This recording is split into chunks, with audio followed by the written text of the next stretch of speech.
lately, we've had to speed up some of the speakers just because I think their disappointment is causing them to drag a little while they speak about the lack of a red wave. They're hoping people tune out before the end of the sentence so they don't have to hear the whole bad news. Luckily, that's not a problem when it comes to Shrinky Dink Jesse Waters, a.k.a. Ben Shapiro, who has a show, I don't know if you're familiar with it, called The Ben Shapiro Show. And because he doesn't have the creativity, brains, or joie de vivre that I have, that allows me to have a show called Hal Sparks Mega Worldwide. Welcome. Thanks for joining us, new subscribers. And he's in this little studio that they set him up at the Daily Wire. And his job, apparently, as far as we can tell, me in the chat, as far as we can figure out, his job is to bark at people while reading from his laptop like some dickhead in a Starbucks who's hogging the one outlet in the place. That's it. That's the whole fucking gig. Just, by the way, somehow just as wrong as everybody else about this shit, but somehow manages amongst the right to like dodge this because he never went all in on Donald Trump is the idea. So that's what's kept him sort of protected class in this whole thing. Like he was, I'm a little, I don't know. But so this one is titled, fuck, somebody's been hanging around with sloppy Steve Bannon, as Lana Douche called him. Dems are retconning the midterms. We are looking back at the midterms and pretending we won when we actually didn't. It wasn't a win when we should have won, and it was a thing. We're thinking it's good when it's actually bad, right? Is that what it is? Thanks. By the way, thank you guys for Bonnie. I think. Hold on. Let me scroll back to this. Let me make sure I didn't miss this. The Gish Gallop kid who lives in fear of WAP. Slowing Ben down might be hilarious. I agree. The thing is, I don't think you can slow him down fast enough. Hal, I just ordered the fourth Turning book. Looking forward to it. I don't put a lot of stock in the Turnings story. Ray Dalio built his ideas on some of the stuff in the fourth Turning, and it's a little fucking goofy. I don't buy it. It's oversimplified, and it doesn't take into effect the massive changes in humanity that have occurred over time, and you just can't line up supercomputers and all that other shit and renewable energy back to societal turnings that happened when we were getting fucking, we're just figuring out like, wow, this coal rock burns longer than wood. We can dive into it if you want. I'll start doing, should I do some book review? That'd be a good time. Glad to do it. You might sound like a man if you slow him down. Well, here's the thing.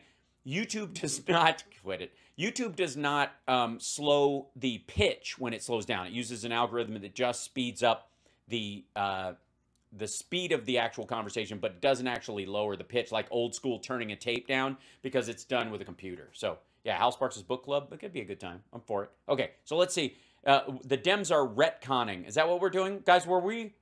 Did we retcon? Did we retcon? Well. The Republican wave not only did not happen in the Senate, Republicans have now lost control of the Senate. Just terrible news all the way around.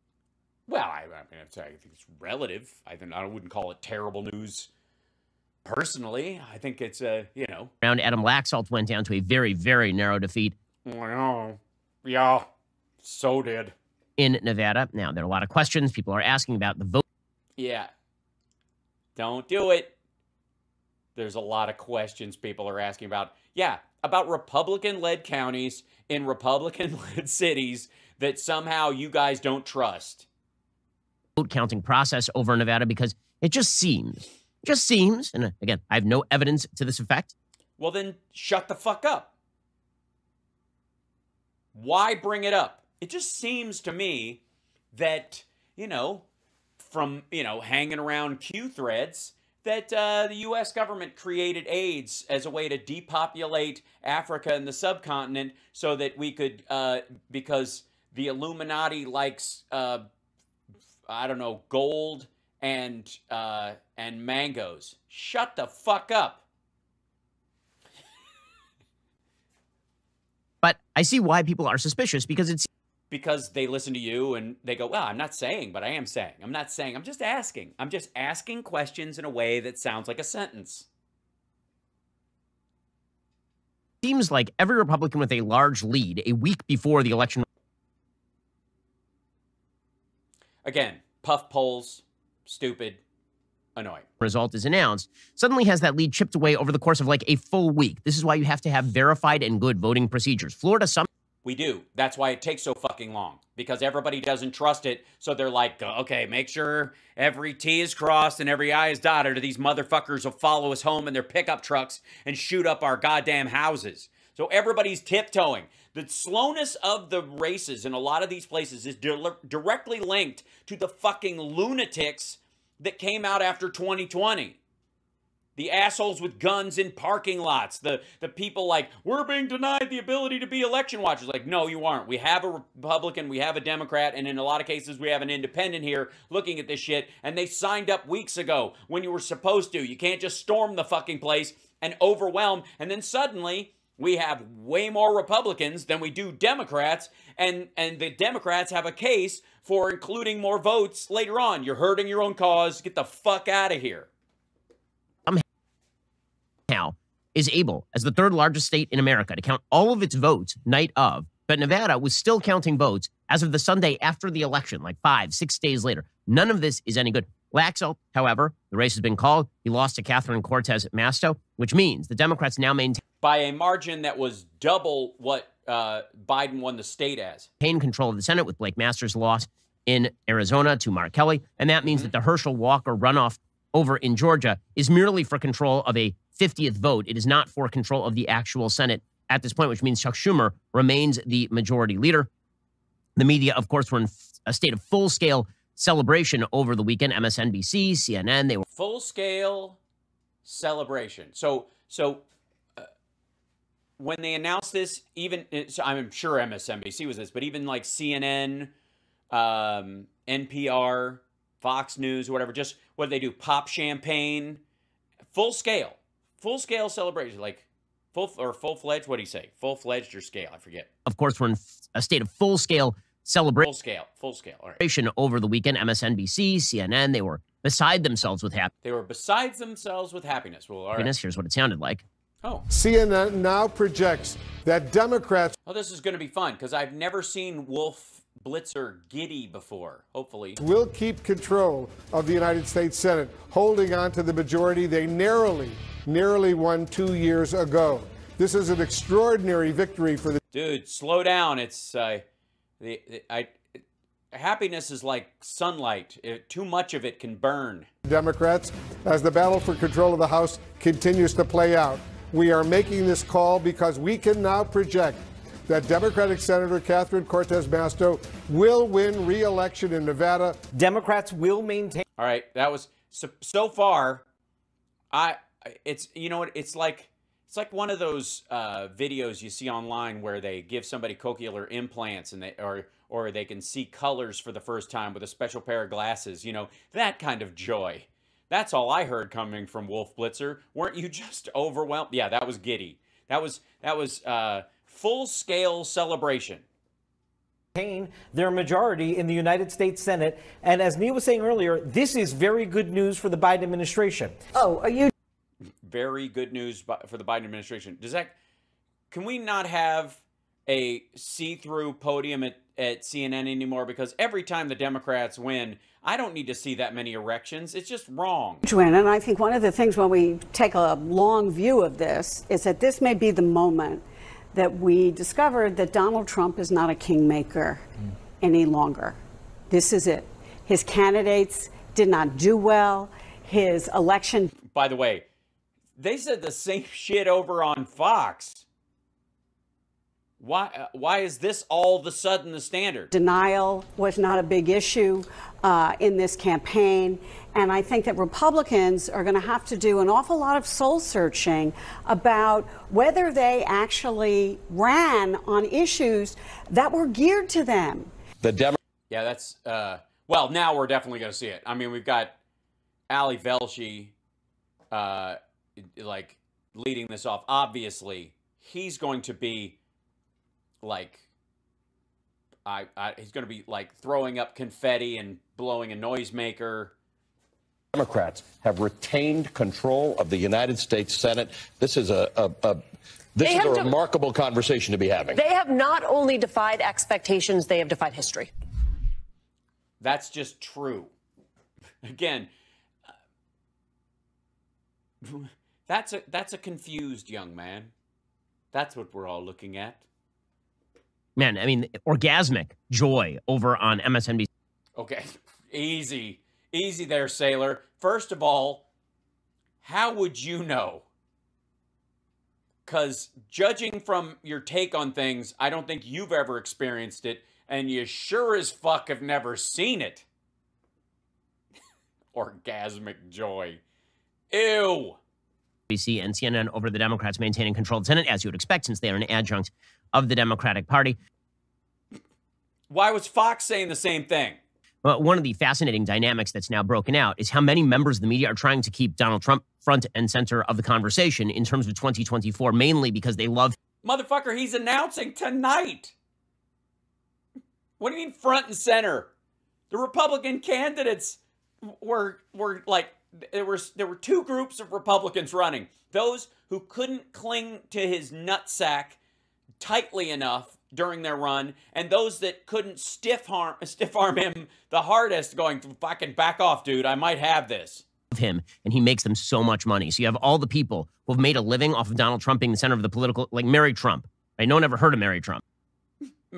Yeah, I don't ever even heard the name Mary or Trump. Mary's a very uncommon name, and Trump is just ridiculous. Nobody ever heard the name of Mary Trump. Yes, she did. Her lawsuit uncovered criminality that led directly to the lawsuit that's going against this. All right.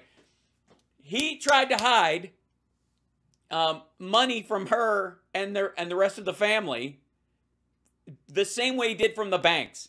And when they looked into his finances because of the lawsuit that they had, that's when they found the stuff that ultimately led to the case that's going against him in New York. Like, I never heard about Eric Trump either, and he's a direct descendant before all this bullshit. As a matter of fact, I feel like I've got a civil case. I want to sue the Trumps for me having to see Eric Trump on the regular. Now people have heard of Mary Trump. So Mary Trump is out there being like, probably Trump will be the nominee in 2024, right? You see all these... Oh, yeah, she's the one. Probably Trump will be the nominee. Democrats out there. DeSantis even worse than Trump. Maybe we should go with Trump. It's fascinating to watch the political dynamics that break out after a situation like this, in which all the people who supposedly hate Donald Trump the most are also trying to elevate him to the center of the conversation in order to make him the... Yeah, it's called strategy, fuckhead. I posted this earlier today, and I would like to take a moment if I... philosophical... Well, this is one... Shut up, Ben. I'd like to take a moment... philosophically to speak to something. Oftentimes, you hear this phrase, everybody's got a plan till they get punched in the face. You guys have heard this repeatedly. And there is, I noticed that there tends to be a response to that somehow, like, why plan? Why is, yeah, everybody thinks they've got a plan, but plans all fall apart. Best laid plans of mice and men. Like, they equate that statement with the same thing. Okay. That's because planning is not strategy. Planning is I plan to win, or I suppose if you're in the movie Snatch, you plan to lose, and you've got and then you create a strategy for how that goes. Strategy is how you carry out, by what means you carry out your plan one way or another. Everybody has a plan until they get punched in the face. But you have that's because you need a strategy. Once you get punched in the face in your strategy, you fall back on, how do I deal with being punched in the face? I have contingencies for that, and I have contingencies for when my punches connect. That's the difference between planning and strategy. It annoys me. People say this shit all the time, and I find it aggravating. Ugh. Now, on with the show. I love you guys. Thanks for giving me that moment. One of the things that Democrats and members of the left-wing media are certainly doing. On the Democrat... First of all, what the fuck do you think this asshole was doing when Biden was running and Sanders was running? And they were doing the same talk for the year leading up to 2020. Oh, well, you know, Sanders is definitely going to come in. Will Hillary do it again? And you know, she's tremendously unpopular, but the Democrats are probably going to force the blah, blah, blah. And will Biden get in the race? Like, they did all the same shit, too. Democratic side of the aisle, they've decided, as predicted, that the basic message takeaway from them retaining the Senate is not going to be that they dodged a bullet here, not that they were somehow able to basically pull an Excuse me, when Neo dodges bullets in the Matrix, it's fucking crazy. And dodging a bullet versus being missed by one are two wholly different things. I think if you can actually dodge bullets, to just carry this stupid analogy a little further, that's something to brag about. Especially once the gun is empty, I suppose. Side straight by running against a bunch of bad candidates in a bunch of swing states, ranging from Don Baldick in New Hampshire to Blake Masters in Arizona yeah, now they're all bad candidates. From Laxalt in Nevada to Dr. Oz in Pennsylvania, who was also dragged down by Doug Mastriano, running at the top of the Pennsylvania ticket, to Herschel Walker in Georgia. Right? All of these are really, really weak candidates. Okay, there you go. Those are the people the party that Ben Shapiro supports put forward. And leading up to this dumb son of a bitch was saying that there's going to be a red wave and it's going to carry these folks. In a year in which Republicans were supposed to have wind at their back, instead of Democrats taking this as like, man, we really, really dodged one here. Instead, they're taking it as, we must double down. We will never stop, never stop, never stopping. So, Anita. If you never stop, never stopping, then you stop. 1 second. I got to go to check this real quick.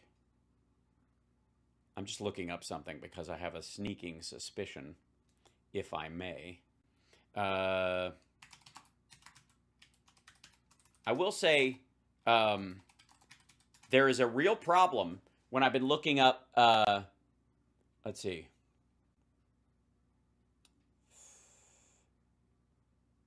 See if this one was it. Hold on. This might be. I want to check this out. I don't know where the fuck he is. He seems to be in a hotel room. This is 13 days ago. Joe Rogan knows what the Dems can't accept. So, Cook Political Report has now shifted 10 more blue districts in the GOP's direction. Uh-huh. This includes a bunch of districts that are really, really blue, actually. Oh, my God. And it's important to know that all of the districts that were shifted into sort of lean D or toss-up in the last election cycle in 2020 actually went in the Republican direction. So it is very likely that a lot of these seats are about to shift in the Republican direction. Narrator. It would turn out not to be the case. A bunch of money is being spent by Democrats in what should be non-competitive districts. There are a bunch of Democrats who right now are up for re-election and are considered sort of iconic in terms of the Democratic Party, who are now going to face down the possibility of losing their seats. Those Cook Political House ratings are very, very ugly for the Democrats. And, of course, Cook Political... Very, very ugly. ...is just following the trend lines. Because if you look at 538, you remember I said... Yeah, look at 538. A couple of weeks ago, 538 had about a 70-30 shot. The Democrats were about to take the Senate. And now that is down to a 51% shot that Republicans are going to take the Senate. I had said... Whoa. A couple of weeks ago, that was going to narrow dramatically, and it would not shock me if by election time, Republicans actually had the upper hand in the Senate polling. And did they? And how'd that work out in the actual voting? Some of the candidates who are apparently actually now toss-ups, according to Cook Political, these are names that you recognize. That includes, by the way, Katie Porter. You remember Katie Porter? She's the one who... Yeah, she was in red district and she turned it blue. Always likes to show up with whiteboards and charts in the House, and everybody online is like, she'll run for president one day. It turns out she might actually lose her seat in California. Not so fast. The 10 districts that were moved by Cook Political were 3 in California, 2 in Illinois, 1 in New Jersey, 3 in New York, and 1 in Oregon. Those are bad news for the Democratic Party. These are solid blue states, and a bunch of these seats have now been moved from solid. By the way, even the solid blue states have red districts. This is just dumb. D to lean D, from likely D to lean D, or Yeah, and by the way, in case you were wondering, he leans little d. I'm just saying. from lean D to toss-up. 3 of those seats moved to toss-up. 1 of those seats, the Oregon 5th District, moved from a toss-up to a lean Republican seat. Blah, blah, blah. Okay, all the momentum is now moving in one direction. Joe Rogan said that the red wave is going to look like the elevator doors opening and the blood pouring out of the elevator in The Shining. That is correct, except... Yeah, that's so correct. And it turned out to be... 1 second. What was that? Oh, it didn't actually. It wasn't, it was, yeah. Not a red, not at all. Not at all. Oh, fascinating. It was more like what? Oh, it was more like the drop of jelly that fell off of Danny's sandwich in the beginning when he's sitting around after Tony came to visit. Where he goes, I just don't. That place? Okay. It's not going to be an elevator. It's going to look more like Deep Impact, the tsunami at the end, but colored red. This is going... All right. Just can I... A lot of right-wingers have broomed these videos, either because... Holy shit. Should you do Joe Rogan the whole segment? I should just throw that up there. Hold on 1 second. I did. Yeah, I did. I said this, you know, and yet I don't know why people listen to me. I'm just a fucking meathead. I don't know.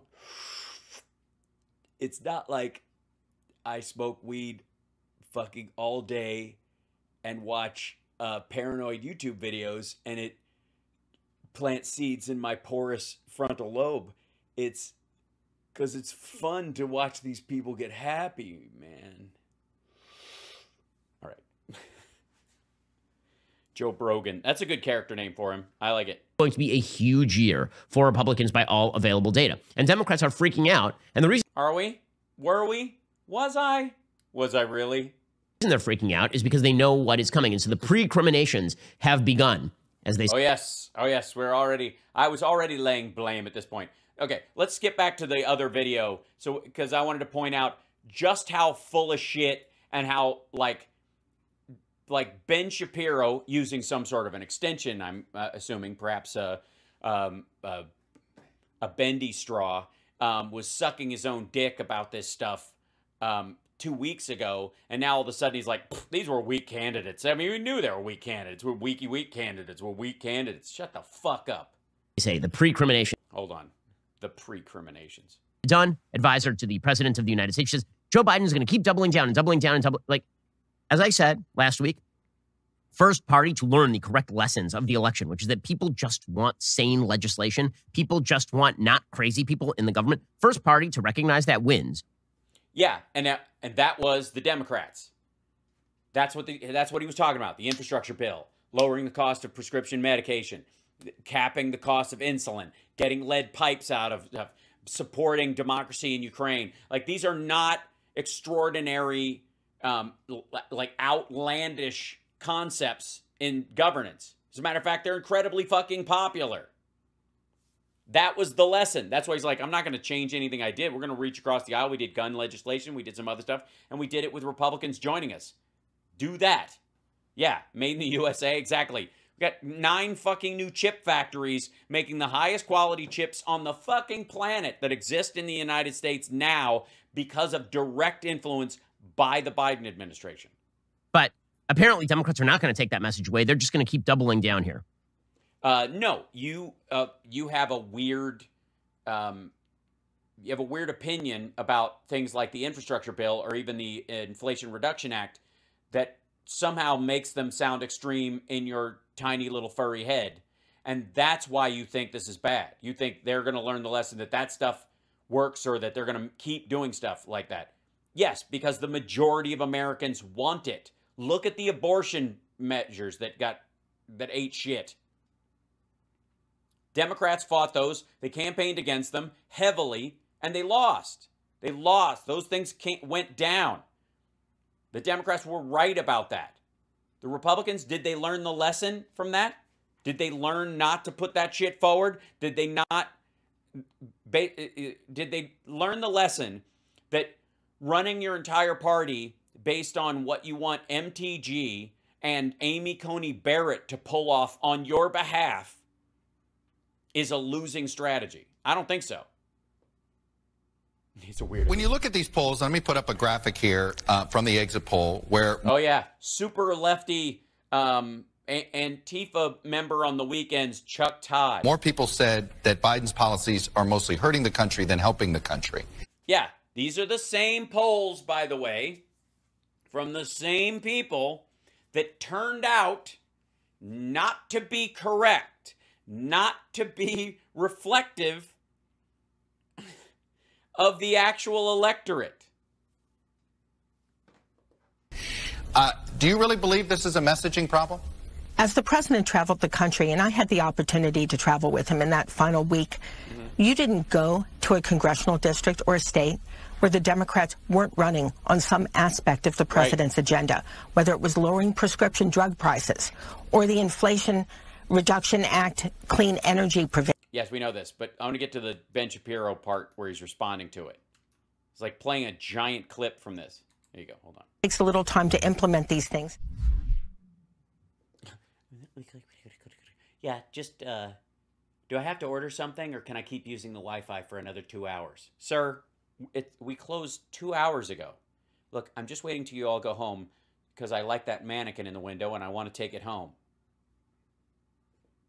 No, they're retconning this thing because what they are actually running on, and it's been clear that they're running on this all along, is the end of democracy stuff. And we mocked that because we said, you know, that's not what most Americans are concerned with. But it turns out that the candidates who people felt uncomfortable with did particularly poorly on the Republican side of the aisle than the candidates who were able to escape the democracy is a threat routine. That's because all Republicans aren't created equal, all conservatives aren't created equal, and the ones who were a threat to fucking democracy are the ones who went down. The problem wasn't that people wouldn't vote for normal Republicans again. The idea isn't that all Republicans are MAGA from within, or there's this projection that all Republicans are MAGA from without, meaning that everybody who attacks the MAGA slice of the Republican Party, in some ways helping them to excise this cancerous tumor from their fucking gut. Those people, in response to that, the MAGA crowd has to go, no, it's all of us. That's why you hear they hate Biden's speech about MAGA or talking about ultra mega MAGA or any of that shit was reflective of the entire Republican Party. He's attacking 74 million voters. That was the storyline. The voters knew the difference. The voters told the MAGA style governors and the MAGA style secretaries of state especially to fuck off. Those candidates actually did really, really well on the Republican side of the aisle. Any Republican who's perceived as responsible and not a quote-unquote threat to democracy did fine. Right. That's how democracy was on the fucking ballot. He might be on to something. Mike DeWine won by 20 points, upward of 20 points in Ohio. Ron DeSantis won by upward of 19 points in Florida. Greg Abbott over in Texas blew out Beto O'Rourke. These races where Republicans were perceived as the responsible party. Dude, 2 of those are heavily red states. Back the fuck up and pick some stuff that was actually decided in this election. Republicans did great. It was all of the other races where Republicans were perceived as maybe part of the democracy. Here's what happened. Everywhere that they tried to branch out their fucking lunacy onto new ground failed miserably. People were not taking the bait. Even Republicans in those areas were splitting the fucking ticket, voting for Democrats and definitely voting against the abortion measures, and in some cases voting for Democrats rather than vote for the MAGA person, but voting for Brian Kemp, for example. Kemp is not seen as MAGA because he pushed back against Trump. The vote for Kemp was a fuck you to Trump. Democracy is a threat notion. That's where the Republicans did particularly poorly. But Democrats are not taking this. again, as a mandate to just not be crazy. They're taking this as a mandate to be as crazy as they want to be, which is why you... Yes, which is not at all. That's as crazy as I want to be. I mean, I can be a little wacky sometimes. have Elizabeth Warren out there now promoting the idea that Democrats need to double and triple and quadruple down on all of this. Really? What'd she say? Did she say double, triple, and quadruple down on that? I know she hates math. That's why that whole Consumer Financial Protection Bureau thing was just, I mean, it's wildly out of control. Elizabeth Warren has a piece in the New York Times today titled "Democrats Just Held the Senate. Here's what we do next." I mean, what you should do next is never listen to Elizabeth Warren again, because it's... Well, she won her seat. She's kept her seat. She wasn't running this time, but she's going to win again. Sorry, we're supposed to listen to the fucking losers on your side? Is that how this works? Modern monetary theory policies that have driven America into a ditch in terms of inflation, but not according to Elizabeth Warren. No. We are not, inflation is not caused by modern monetary policy.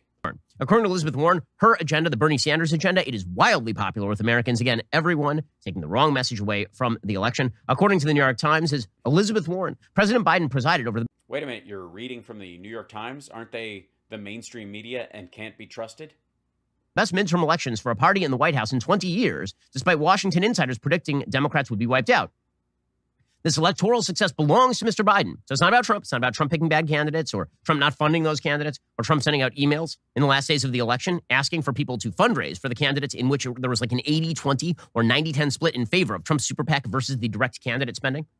But she said... Yes, because we don't give a fuck about that. And neither do most people. There was no amount of spending that was going to fix a bunch of these shit candidates. The more they saw, the more people hated them, even if they were ads from those candidates. Says no, it's not about any of that. It's about Biden. The magic man of Biden. Biden is amazing at this. I agree. Ignored ivory tower economists and out-of-touch pundits claiming that bold action to help families was bad politics. Instead, Mr. Biden delivered significant economic progress for working people. Voters rewarded Democrats for protecting the lives and livelihoods of struggling families in a pandemic, modernizing infrastructure, not just talking about it, allowing Medicare to negotiate lower drug prices, capping insulin costs for older Americans, making tax-dodging corporations pay up on billions in profit, right, yeah, sounds good so far. lowering carbon emissions and reducing utility bills, and canceling student debt for over 40 million Americans. Mm-hmm. So she says that Democrats are doing amazing and they should do even more. Right, because she's further even to the left of Biden, so that's what she's going to say. But she's also going to contribute a lot of stuff that will get done over this next bit. Will she get everything she wants? No. Will what she gets done be awesome? Yes. Probably they should reverse the Trump tax cuts. They should probably subsidize housing and childcare. Housing.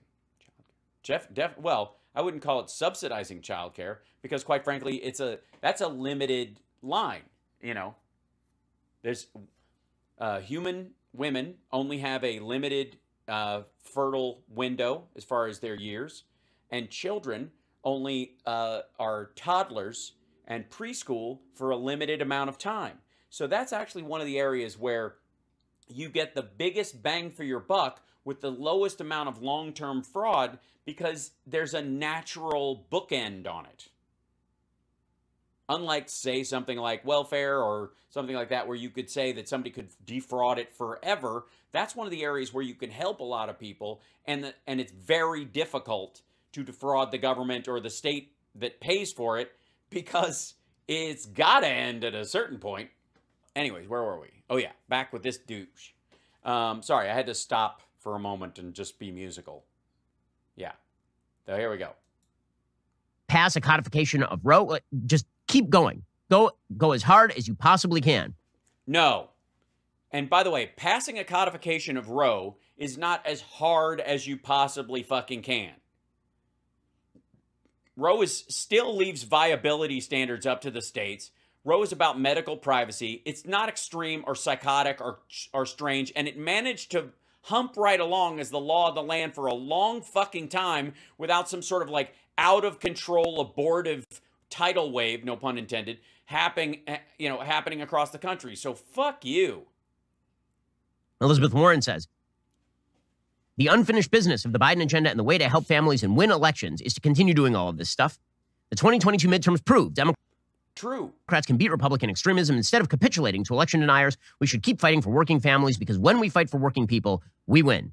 So this is going to be their takeaway, which of course provides Republicans an opportunity in 2024. But first, yes, it does. It provides Republicans with an opportunity in 2024 to lose miserably by running against normal like it's fucking crazy. Republicans are going to have to figure out exactly who. Think about it for a second. Codifying Roe is crazy. It was apparently we've been living crazy since the 70s around this idea. Just having it there, that was fucking insane. But finally, they got rid of it. So if you try to put it back, we're going back to the insanity. Takes over the ship. Right now, there are a lot of questions about leadership in the Republican Party. That is true in the Senate. It is true in the House. It is true at the presidential level. So in the Senate, there are some rather large voices who are saying that Mitch McConnell, his position as Senate Minority Leader, should be up for question. Now, I think you can actually have a lot of questions about Mitch McConnell's handling of the Majority Leader position. Yeah, he got you 3 judges you didn't fucking deserve. You can shut the fuck up and gargle his balls. I hate the dude, but these guys suddenly turning on him because he couldn't get lunatics across the finish line is absurd. The truth is that as a Minority Leader, he's been pretty good. As a Minority Leader, Mitch McConnell's job is to obstruct the worst aspect of the Biden agenda. And Mitch McConnell has done as much of that as he can in a... Bullshit. He could have stopped the gun legislation in its fucking tracks, and the right would have just fucking danced a jig. Filibuster-proof way. Right? He's attempted to stop Joe Biden's most excessive spending items. He can't do that with reconciliation. But, for example, Mitch McConnell is the guy who obstructed the nomination of Merrick Garland to the Supreme Court under Barack Obama. Mitch McConnell... Right. Yeah. That was a gift to you guys, and you've been shitting on him ever since. It's like, he literally... Now, the Supreme Court wins having a decisive number of conservatives on the court was the standard for the best wins that came for conservatives that came out of the fucking Trump era. As much as no, Ben is not a Mitch fan. Donald Trump is responsible for there being a bunch of conservatives who are now on the Supreme Court of the United States. McConnell in a position of obstruction is actually quite good, just tactically speaking. McConnell in a position of leadership as the Majority Leader is another question. Well, yeah, because what the fuck is he leading? What are you going to do besides tax cuts, which is a negative act, like let's take back some of the money. What are you going to do? What's your spending priority? Besides a bigger military, I suppose. And even that's just like a macho 4% bump instead of 2%. What is it? What are they going to accomplish? What actual, I mean, I guess there's an argument that Republicans have been taken over by this kind of Ayn Randian libertarian freak show. And so the only real job they have is to dismantle anything that exists. So the process of dismantling is what they do is leadership. Burn the forts. They're not going to win the war. They're not going to win hearts and minds. It's basically the same military strategy that the Russians have as far as just like, we can't win on the ground, so let's just bomb infrastructure. That's what it is. They bomb the infrastructure. That is the Republican strategy or plan, I guess, going into it. Because, again, you actually should have somebody who's a visionary, who's capable of bringing together large swaths of people across the spectrum in order to get things done in the Senate. Yeah, the way Ben has. I'm not sure that McConnell is that, but as a tactical maneuvering politician in order to stop things from going on, McConnell actually has historically been very good at this. However, a lot of folks in the Senate are now seeing this as their opening. The problem is the 2 most prominent Republicans who are running for the position of Minority Leader are Mitch McConnell and Rick Scott. Rick Scott, who is the senator from Florida. Yeah, the guy who wants to sunset Social Security, Medicare, Medicaid, the Department of Education, like this everything every 5 years, and then have a vote on it so you can fucking fight about every existing standardized part of the federal government that keeps people from dying and eating cat food. And like, he's like, oh, every 5 years. And if we have the presidency, he can just veto it. Because that's what will happen. The idea is that Rick Scott will say, we'll just sunset it every 5 years. If you like it, we'll just vote for it. We'll just make it go through. And then we'll get it. It'll go by a squeaker because Republicans will hold out. There won't be a veto-proof majority. And if you have the White House, the White House can just go, I think Social Security was a mistake. Foop, and off it goes for 5 fucking years. 2 years of sunsetted payments, 3 years of back to where the to Dust Bowl politics. Chaired the Senate GOP's campaign arm. This is a problem. Mitch McConnell is the guy who was the chair of the Senate Leadership Fund. He poured some $240 million into elections in various states. He's been hit for not putting enough money into Blake Masters in Arizona. He did, however, put a ton of money into Nevada, which was lost. He put a ton of money into Pennsylvania. Yeah, they had a shot at Nevada. It wasn't enough. Which was lost. The bottom line is, I don't think there's a question of really spending money so much as it was bad candidate selection. Rick Scott, who's the head of the... He didn't select the candidates. Senate spending fund, essentially. He was the person who was allocating money from the Senate funding campaigns. He also did extraordinarily poorly. So I don't know why you wouldn't want to hand over leadership of the most important democracy and the biggest economy in the world over to those guys. At this point, I fail to see how this is a fucking sales pitch for any of these fuckers running anything. Where is it in any of this that these folks know how to run their own shit well enough to prove that they could run our shit? Are you nuts? All of these people are fucking ludicrously unqualified, according to this asshole, for the jobs they already have. You want to give them a fucking promotion? What is that? The top candidates at the top of the Senate for the Republicans are nothing to write home about. Apparently, they're going to have a Senate fight anyway. Anyway, it's like some dude just yammering in a coffee shop.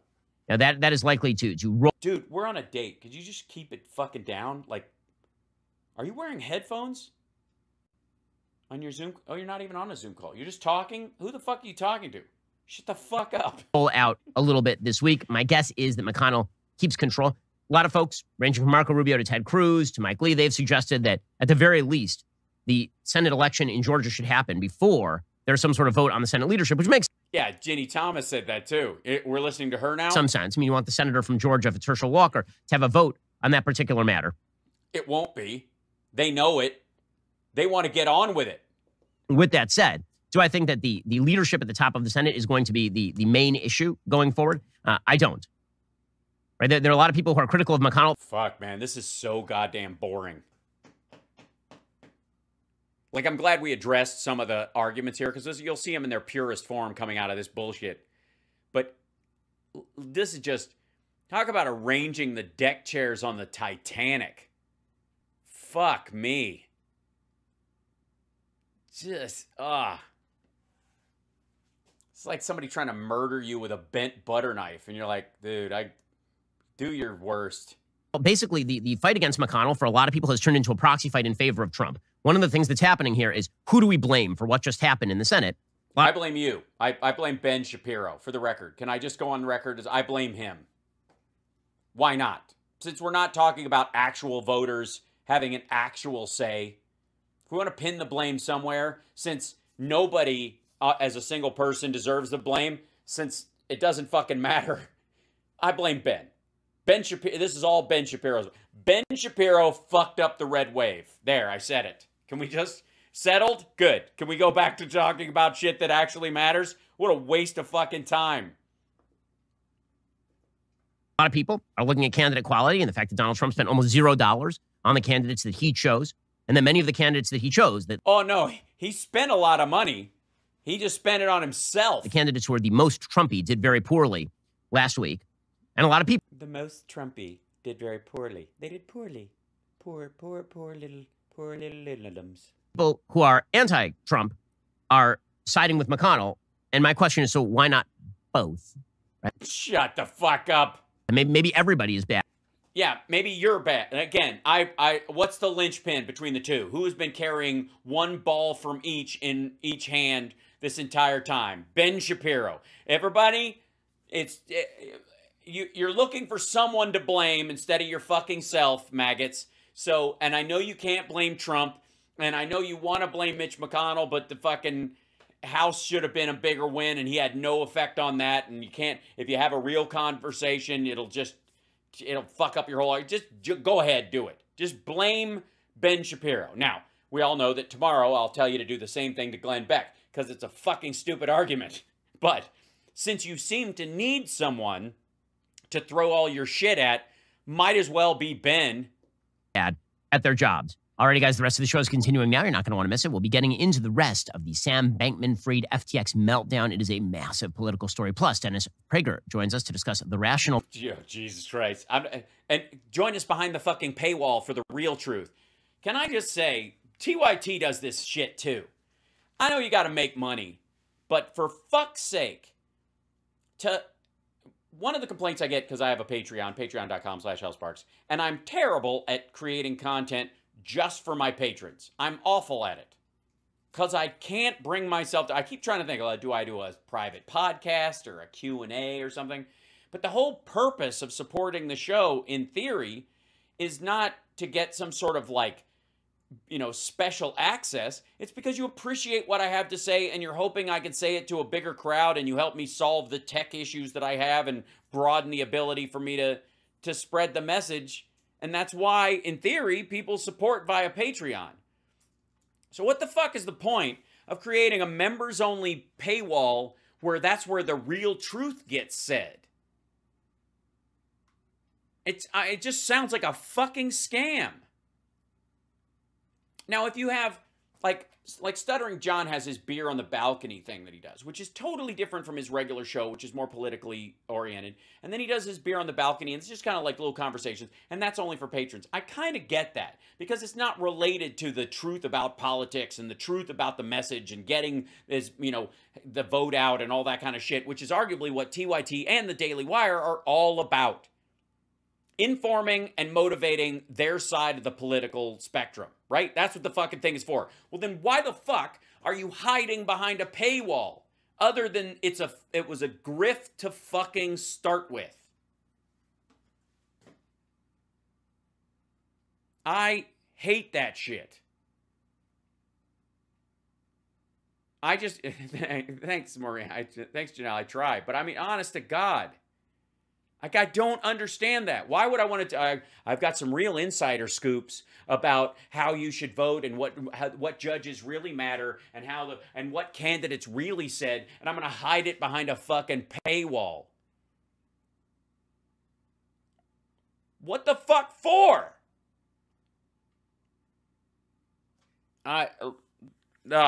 It's one of the reasons I find it hard to, like, pitch the show when I'm supposed to. That's part of it, is because it should just exist. And maybe I'm, naive in that regard, and I'm fine with that. I can live in a naive way. I'm a young man. I've got prospects. But when TYT and Daily Wire have the exact same financial model, and it involves hiding half of their conversation behind a fucking paywall to milk supporters of their message for more money all the time, it makes no fucking sense. I just think it's gross. It makes sense that the Daily Wire does it, because fuck them and I don't care. But when TYT does it and they do the exact same fucking thing the Daily Wire is, the whole thing is fucking sketchy. When Russell Brand does it, same shit. I'm not going to do it. I'm not going to do it. I know I'm leaving money on the table. I'm just fucking never going to do it. So if you're a Patreon supporter of mine and you're doing it because someday you hope there'll be stuff that only you see that other people don't see, that's not what I'm in this for. And that's weird to me. I can't do it. And I'm not going to. I mean, that should be abundantly clear from how I've been doing the show. And as I add shows, I didn't make the fucking morning show behind a paywall or any of that stuff. And I can't do it. It makes no sense to me. I find it grifty and gross. Fuck it. I'm just not, like, seriously. And it angers me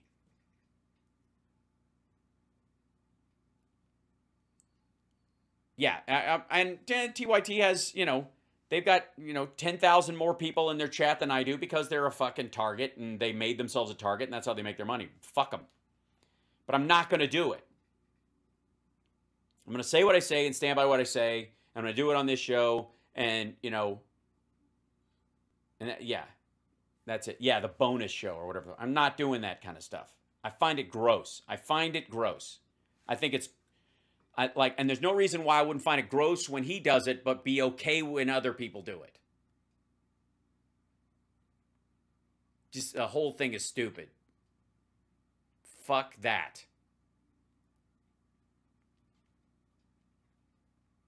Yeah. Never mind the fact that they did everything they could to mute the Democratic turnout before the elections, and then yeah. Ugh. They have the same job as Ben Shapiro. Same fucking job. Oh, thank you for the integrity cache. That was not me, you know, trying to make people. But Nubia, thank you so much for the support, and I appreciate it, you guys. And I keep forgetting to ask to subscribe on Twitch and subscribe on YouTube if you want to. But I'm not. Yeah. All right. No, rant over. That just bugs me. Fucking hell.